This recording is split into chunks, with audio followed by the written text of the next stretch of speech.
Hello and welcome to another episode of FinTech Focus TV, powered by Harrington Starr, global leaders in financial technology recruitment. Head over to harringtonstar.com where you'll be able to see some of the greatest jobs in financial technology recruitment across the world. You'll also be able to find a host of insight to help you grow your brand, your team, your network and your career. You can see the latest financial technology salary survey. You'll be able to download the issue of the Financial Technologist, focusing on the appetite for disruption. And our latest Top 1% Workplace Awards will be out at the end of this year.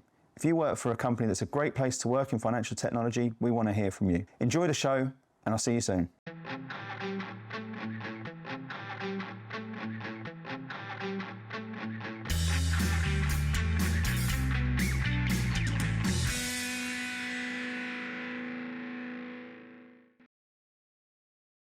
Hello, and welcome to another episode of FinTech Focus TV with me, Toby.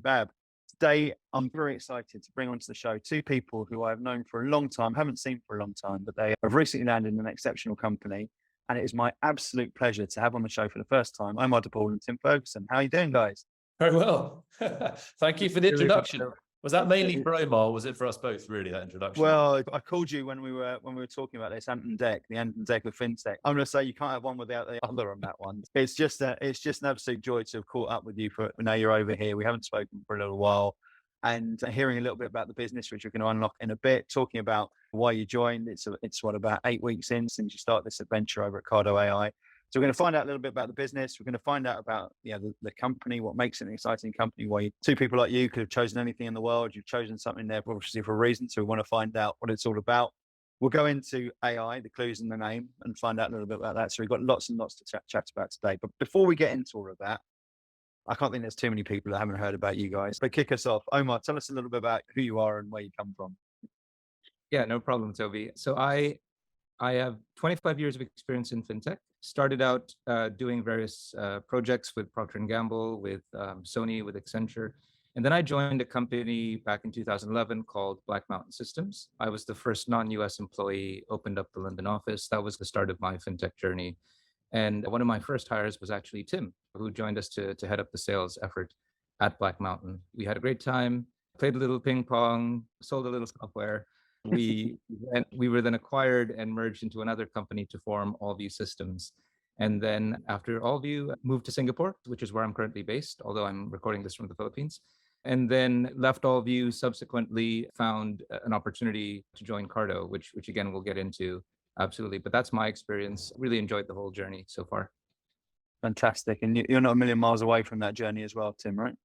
No, it's very similar. Considering I'm not sure whether Ant or Deck, one of them is more better looking or slightly older or more refined, but all the good stuff probably goes with Omar. But so we've had a fairly similar path, probably is the right way of saying it. I started off at Bloomberg 25 years ago as well, down in Africa, actually, which is great fun, plus sort of learning sort of the basics around the financial markets. And then since then, there's been a couple of firms, Fidessa for 5 years or so, and then moved to the Middle East and came back, and then had this interview where I met Omar and can blame Omar really for the rest of it here 13 years later. But I think it's been great.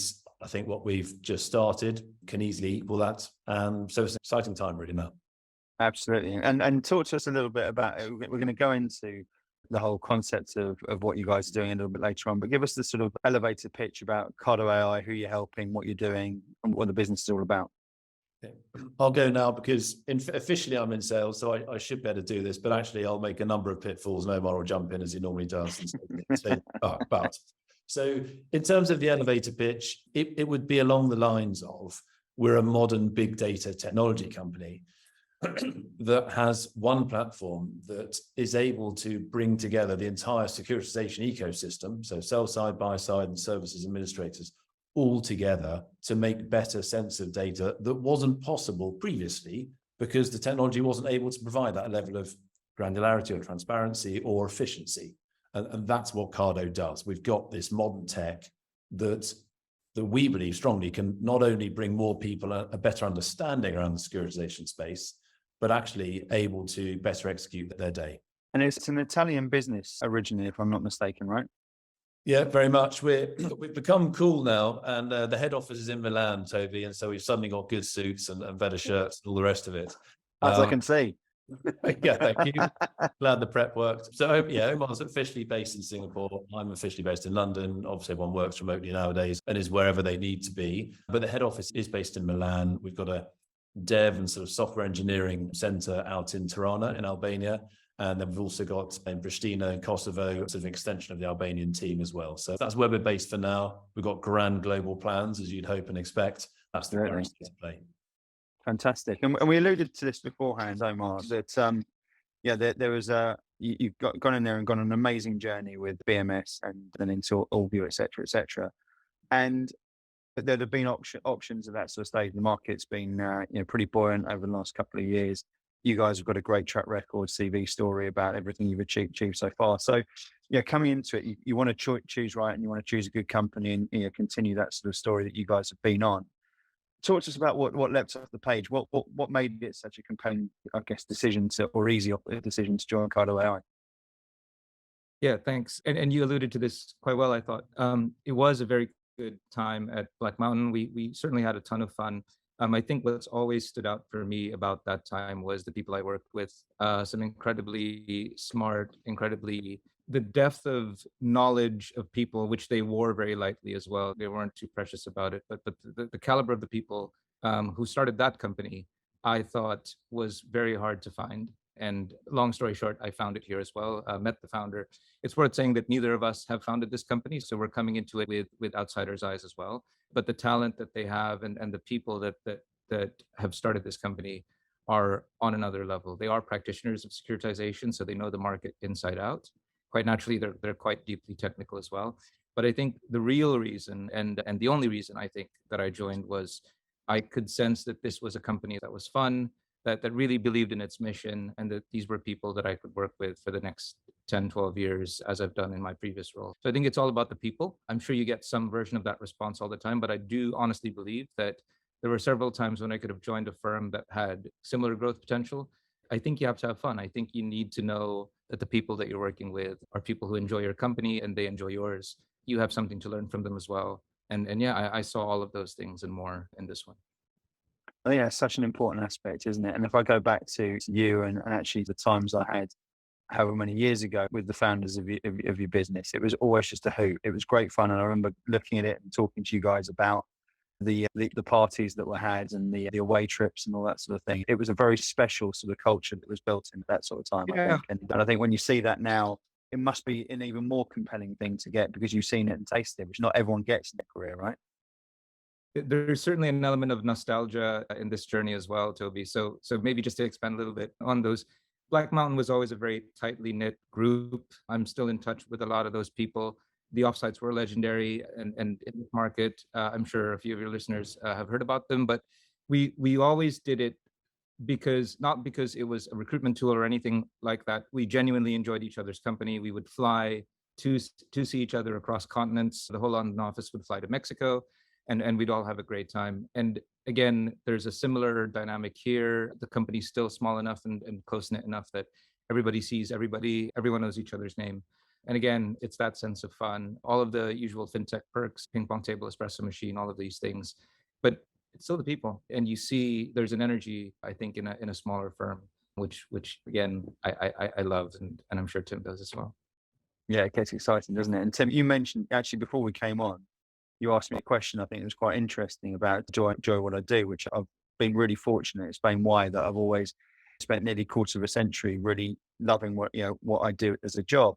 And I think a lot of that is around the sort of culture that you do and as we say, the people which you get. But how do you judge that when you're moving into something new, when you're there and you have only so many different times? There's a very interesting sort of study on the red arrows, how they go away and spend time with each other before they select the final people who are going to be selected. So they have a barrier of entry, but then they take a select few away and they work out how they socialize with them and get that culture because they're going to be living in each other's pockets.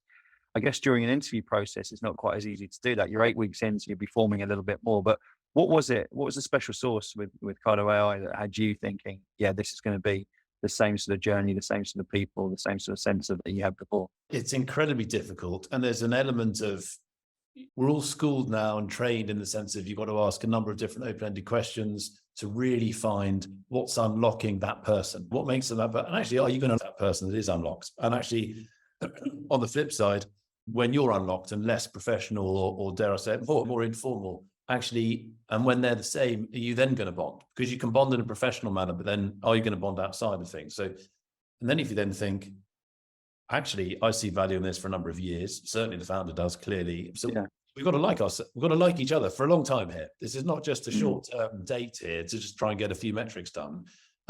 It's incredibly difficult to encapsulate all that in some form of interview process or sort of general exploration session. So to answer your question, yeah, it is difficult. I think there's a gut feel that we all have. There is something that happens when you meet someone for the first time and then you've got a pretty decent feeling. You think you understand them.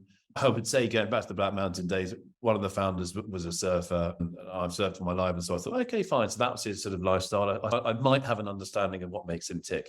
Funnily enough, now the CEO and founder is also a surfer. Now, I'm not always going to. Right? That's just luck. And we only found that out right at the end of the very first meeting when he was saying, what are you doing this weekend or something along those lines. But it just helps you understand whether you're into football or rugby, or it doesn't need to be a sport, but anything that really, if you understand what makes that person tick, and you're lucky enough, coincidentally, to share something like that, there's an additional bond that can keep you going. And I think the concept, I mean, Omar was talking about, we had great fun back in the day, and we did. And we're going to do our best to make sure that we have fun now. You can't script fun, but you can make sure that you are open to not getting too bogged down in the weeds and the day-to-day activities. You can enforce yourself to say, stop, let's just step away for a bit, and whether it be go to the pub or have a coffee or whatever, there's an element of making it real that helps you have more fun and keeps your head above water, I think. It's an attitude perspective. You can get that from another person, you're on a good footing.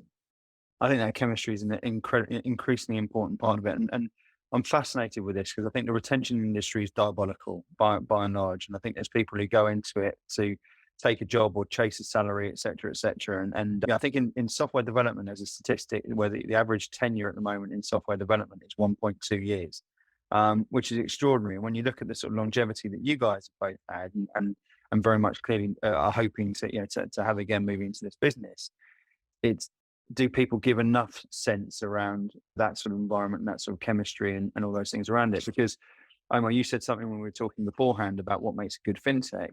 And this has been I mentioned that we've had about 300 episodes over the last few years, speaking to some really interesting people. And there are definite golden threads that you look at between those companies there that you see and talk to, then go on and have this great career. And it's obviously looking at the product, it's looking at the market which they're in, it's looking at various different bits and pieces, leadership, management team, quality of people, et cetera, et cetera. But I think a fundamental part of it is the culture which they do. And there's businesses there that I love and I love working with and I love putting people over to, where you just know that the people who are going into that business are going to have a great time and be looked after and do that. And I think that's such a fundamental part of what makes a good fintech. But that's me from an outside in, and obviously looking at through the jaundiced eyes of a seasoned recruiter, looking at all of those sort of things as well. Omar, tell me a little bit about what you feel is the sort of secret ingredients from the time that you've had in the industry. I think you've hit most of them, Toby, but let me reflect on a couple. So you mentioned, absolutely, you have to have a good product, a product that is designed well for the market that it's in. I've also invested in fintechs as well, not just joined and helped build out so I know what it takes from both angles. There's a certain element of luck. There's certainly, I think, a minimum level of competence and I think disruption that is available. So you need to know that, right, this is a product that looks like it could take over the world. It's in a market which is crying out for software, is crying out for a better way of doing things, whether it's software or data or whatever it is. I think both those elements are obviously present in spades in Cardo. But then, as we always say, it's down to the people. Who is the team who's executing on this? Because you can have the right idea, the right market. If you can't look the person in the eye and say, this is the person that I want to work with over the next 10 years, as you say. And we've been fortunate, both Tim and I, in that some of the people we've worked with in the previous firm were there as long as we were. And in fact, I'm still in touch with quite a few of those people who have since left or who have stayed. And I think at the end of the day, we work to make a living. Obviously, you need to get the money out of the equation, but then you work to build something and you work to leave something behind that lasts. And I think most great fintechs, the ones that really matter, have that in their minds as well. So they have a mission, whether that mission is to provide the best products for the securitization market, provide opportunity from complexity, which is our tagline, here at Cardo, whether it's something else, I think you really need to believe in what you're doing and believe in the people who are helping you do it. And I think it's as simple as that. There's no real complexity. As Tim says, there's a gut feel, and it's very hard to figure that out in the first meeting. But you do know immediately when people are just there for a paycheck and are looking at the exit or going, I need to find a VC or a PE and get my 3X and get the hell out. I think we all want to be in a firm that stands for more than that. Absolutely agree with that. And I think there's a lot of what you said there, which has been something I've been massively passionate about all the way through my career, is that I've seen a lot of companies with great ideas and get bad people behind them, and it never goes anywhere. I've seen a lot of people who've got, going back to what you said there about the market and the potential of the market, is they've got problems which they're solving, which aren't necessarily problems that need to be solved. So they're very evangelical about what they're pushing and why they're saying they need to do it, but no one actually cares that much to be able to deliver that into it. But I think those businesses there that sort of are very, I had lunch this week with a guy called Steve Hughes, who's going to be on the show a couple of weeks before your one comes out, who I've known for a long time as well. And he's landed at a business which is funded by a PE company who put a massive premium on the quality of people. And we were talking about that over lunch this week, and just talking about how important it is to get that solid foundation in place. And that works on both sides, of both selection of who you bring into the business, but then also how you choose a business. And I think people really thinking about that is it's just as important as a whole load of other parts of the decision-making process with it too. You mentioned, I wanted to put on that thread a little bit more about then the size and scale and the potential of the marketplace. That's got to be a big piece in decision-making that goes alongside it as well. Tell us a little bit about just how huge this market is, the potential of this marketplace, and why you guys are so pumped about what you can do with it, with what Cardo AI are doing.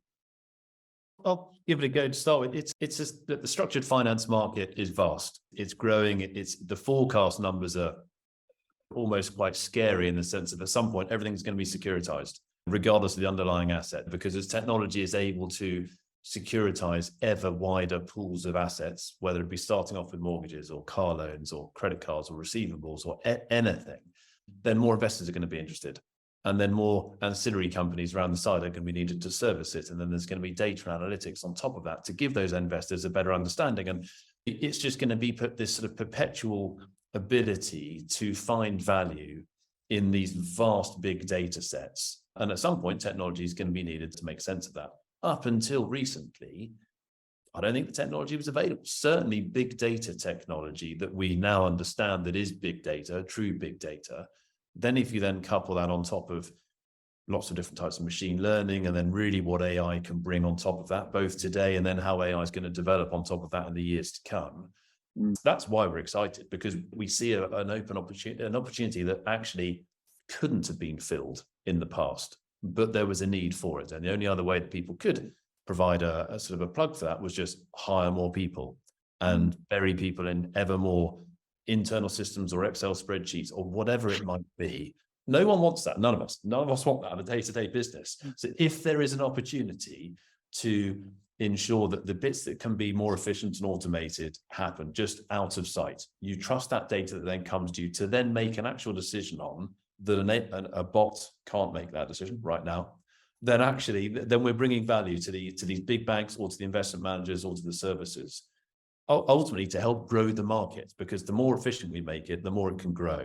And that's really where we see our value right now. And that's why we're pumped. So there's an interesting part there about trust. And I'm talking about a lot of trust in the work we do in digital assets at the moment, about how restoring that is going to re-see that market grow again.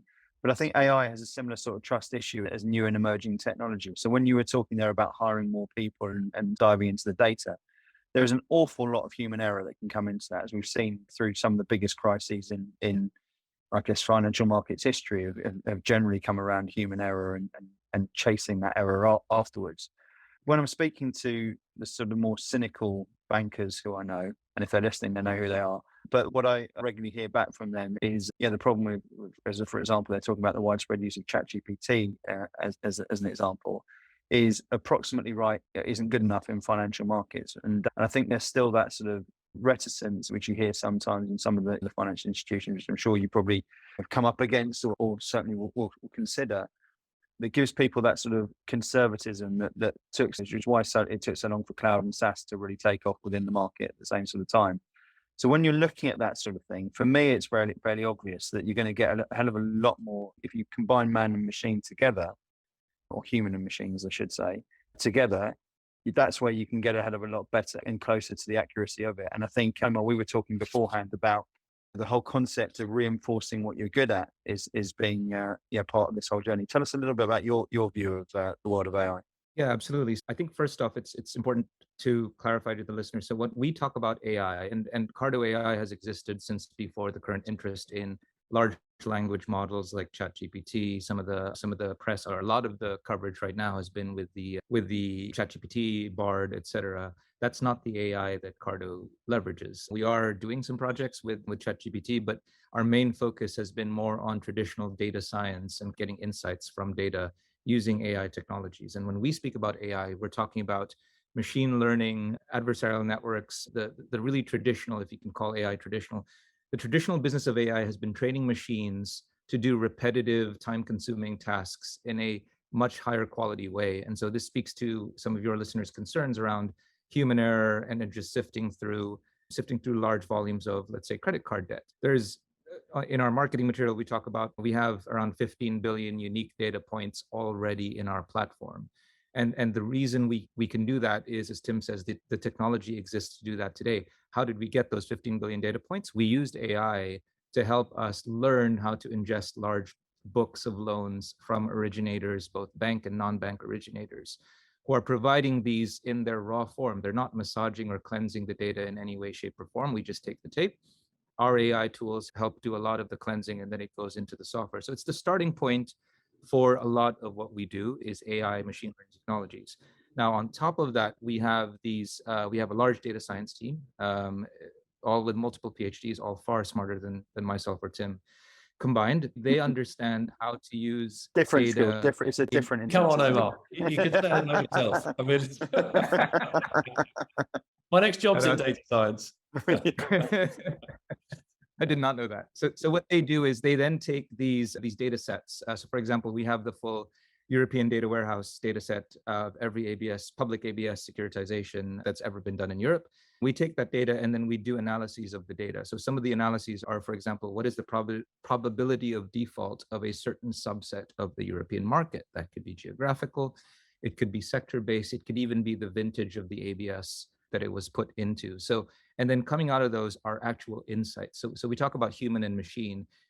It's not a machine that takes that learning and then does something with it. It's actual humans. It's investors on the buy side. It's originators and issuers on the sell side. It's the servicers in between. So we take these insights that are machine generated. We give them to decision makers, to practitioners in securitization. We say, here you go. Here's information intelligence. So we're not just a software company. We're doing both software and intelligence, and both of those have an AI component to it. But we can't separate the human from it. Investment decisions are made by humans, should be made by humans, I think, because investment is a human activity. So we just help that process. In this very kind of high skill world of finance, I think you need machines to just keep up. This is just the next iteration of that, I think. Well, I see it as very much about increasing productivity, and there's a lot there that sort of makes everything more efficient. But this sort of optimization element now with ever increasing costs and ever more tight margins, the only way I think to increase those margins realistically is to increase the productivity of and if you look at a global productivity crisis that you've got all over the place at the moment, I think the real focus on tech for me has to be about how we can do it. And that crosses across to our business. We're looking at every single advantage to say, how does someone walk in and sit on a desk as a recruitment consultant in Harrington Starr and become better because of the environment, the technology, the structure, everything that we've invested in to allow that to happen.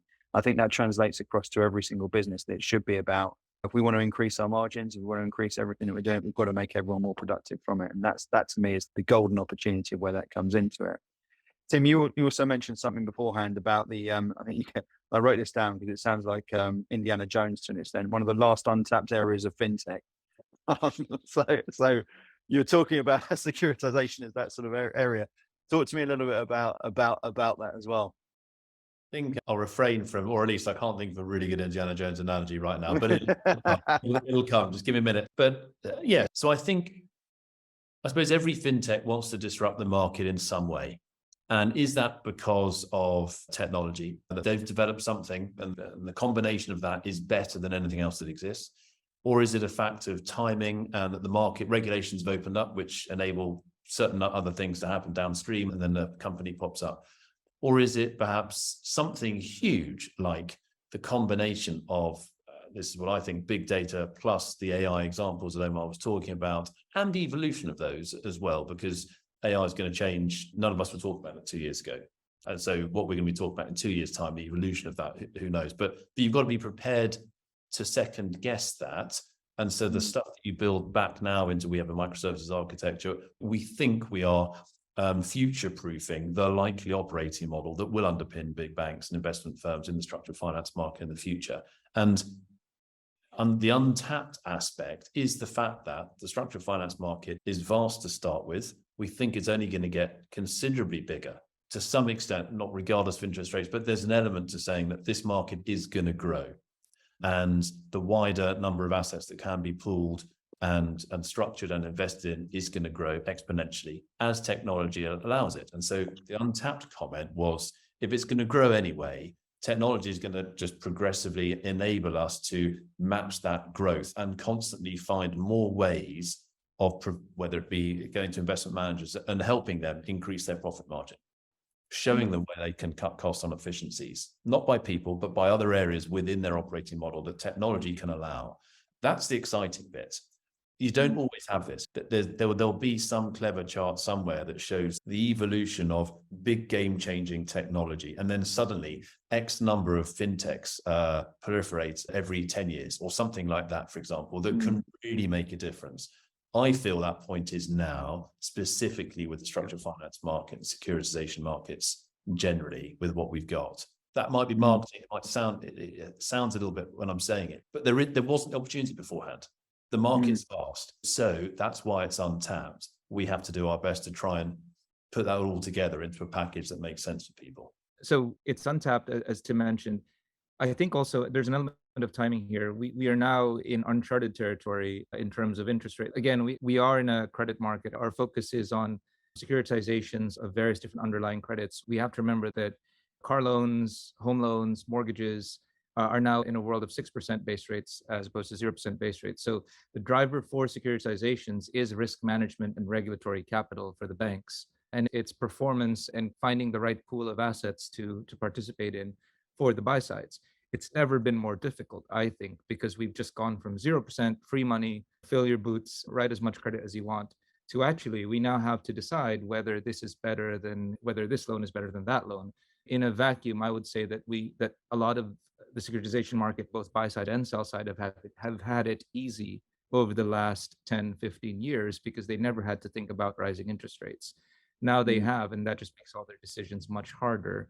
And so something where you could manage on a spreadsheet 10, 15,000 loans in your book, all of a sudden you now have to have a really good model to predict which one of these will crack under 6% interest rates. Who will default? Why will they default? How do you then apply that knowledge to the securitizations that are coming up? How do you as a bank protect yourself? And how do you as an investor maximize your opportunity? It's your two counterparties in the transaction. So I think it's a very interesting time, not for all the reasons that Tim mentioned, that's why the market's going to grow, but it's also going to become a much more difficult market to do without technology. It's a genuinely fascinating sort of position, isn't it? And I'm learning as you guys are talking. I can see exactly why you're excited about it and where it all heads. And let's use that as a link to say where it heads and look forward now. Talk to us about the sort of next 6 months for the business, for you guys. What's exciting? What's coming up? And what does the future hold for the industry, for the sector, for the business, and for you? So on the company specific, and then we'll move in terms of the segment, the wider piece. We're looking to expand globally. Quite simple as that. The market and the opportunity is global. We have to be global. At the moment, we're European, and as a sort of fairly small, but certainly nimble firm, we're looking to work out. We've been talking about efficiency all day today. How do you grow efficiently as a company now? So we're trying to second guess that the whole time and working out the biggest bang for the buck, the right smallest footprint, whatever the terminology you use, we're trying to work that out. But both sort of the US, which is the largest securitization market globally, so that's a key focus. But actually there are pockets elsewhere that really makes sense to have a sort of a specialist focus and an offering to as well. So that's the here and now. That's what we're focusing on. Just by luck more than judgment, the fact that a number of us are in Europe, then Omar's down in Singapore. We've got a huge time zone covered already. And then toward the end of the year, when we've got the US aspects covered as well, by dint of that, we'll become a 24/7 company that we can start building around, putting some decent building blocks in. So that's the short term, if you like. I'll just get a little bit over my skis here before Omar pulls me back. There are some really cool technology things we are looking to do based already on areas that we think are going to make a big difference. Now, there's something that we're calling the Human Capital Index, where we are looking to add in the human component, let's say, in terms of and how long they stay at firms, in what types of firms and where they came from, and different types of social spheres, and bringing together all the different human data points that make you, me, and then place them amongst your wider peers within certain firms, all the rest of it. And really what you're trying to do is aggregate all of that to subsequently then understand, is there an investment decision off the back of that? Are certain firms able to put in certain different types of human capital aspects? And can we present an investable proposition on the back of it? Now, I'm talking at the moment as if this is something that is somewhat still a prototype, but the reality is just even that's going to evolve. And so what else can you do? And so we started off and we can maintain as the core structure of finance world, because we talked about it, it's just vast. But there'll be these little areas to proliferate around the side that will just naturally be a benefit for us to explore because of all the stuff is at our core. That's the midterm and maybe long term. Omar, how far over my skis am I? You're fine. I'm glad you mentioned HCI actually, because it goes back to what we were talking about earlier, Toby, is what makes a good company, both to work for and to invest in. And I'd forgotten that we are actually exploring this in a systematic way. That's the Human Capital Index that Tim mentioned. So as he said, we believe, where the thesis is, not just us, but the people who asked us to do this analysis, we believe that there are certain things, whether it's tenure, retention rates, attrition rates, diversity, and I'm purposely steering away from the term ESG because it's bigger than that. It's, can I get an investment advantage by knowing this information, like knowing what makes good companies perform better in the market? And we believe that's true. And there are enough people who believe that as well. It is in a post-development state. So we have people who are looking at it now as a tool for investment. But we're able to do that because we have all of those billions of data points and hundreds of thousands of records from public and private. So I think important to note that we have data on both public and private securitizations. We know that the large ratings agencies probably have a bit of an edge in terms of public data, but everyone's on a level playing field with private. So HCI is one of them. Another one is the EU taxonomy rules. So again, we talked about disruption earlier. I think regulation drives disruption. And some of the regulations around having visibility on the investments, whether it's for the insurers, Solvency II, or just general TPT disclosure rules, people need the data. And so how do you then classify a company that you've never heard of before? Right now, you go to the website, you look at the company, you then make a human decision. It's quite tedious. And we have stuff in the pipeline that allows us to classify companies according to the EU taxonomy rules with a surprisingly high level of accuracy and depth. I think we've reached all the way down to NICE level 9. I believe that's incredibly difficult to do. Again, don't take my word for it. That's what they've told me. And when you tell someone, their eyes light up. And I'll go back to, these are the sort of eyes light up moments. It's that I don't believe you guys, show me. And then we show them and they go, this is incredibly interesting. So we live for those moments as well. So these are some of the cool things we're over the next 6 months. I love it. I love the spark that you guys have got about it as well. And just talking through it is I think that most careers are built up with a series of chapters, and not often do you get someone there who is able to repeat those chapters and create that. But I think that the foundation of everything you're talking about, the passion you guys are talking about, the business and finding that sort of chemistry, and great. I love the fact that you guys are together again as well, because it's always been good fun seeing the pair of you out in the marketplace. So it's an absolute pleasure hearing about it. It's certainly been a brilliant start to my day as well. I love there's certain episodes which you finish where you come off like excited and enthused about what it is, and that's definitely the feeling I've got at the moment. So great way to start the day for me. Lovely to speak to both of you over the course of it again. It can't be so long next time out from it as well. I'm sure it won't be. For people who are watching this who want to take opportunity from complexity, to steal the tagline, tell us what's the best way for them to get in touch with you. Best way to get in touch with us, getting via the cardoai.com website. All our details are there. Tim Ferguson, Omar Dapul on LinkedIn, or indeed via you, Toby, at a coffee shop or pub to be disclosed. But just from our side, by the way, it's been an absolute pleasure. Thank you very much for inviting us on today. It's lovely chatting to you, regardless about what we consider our day job. But actually, it's more than that. It's what sort of, to some extent, we want to be defined as right now. We want to have fun and do the things that we're doing now with people like you. So thank you for that. Fun's always a part of it. It's been an absolute pleasure. Thanks for coming on. And I've been talking about, I looked back at our LinkedIn messages, Omar, and I saw one from a while ago where we nearly got you on some time back and never quite managed it. So to finally get it sorted out and to have you both on the show is been an absolute pleasure. So we got it there. We got it there. Worst of many. I really did. And what a wait it's been. But no, Toby, it's been brilliant. Thank you for having us.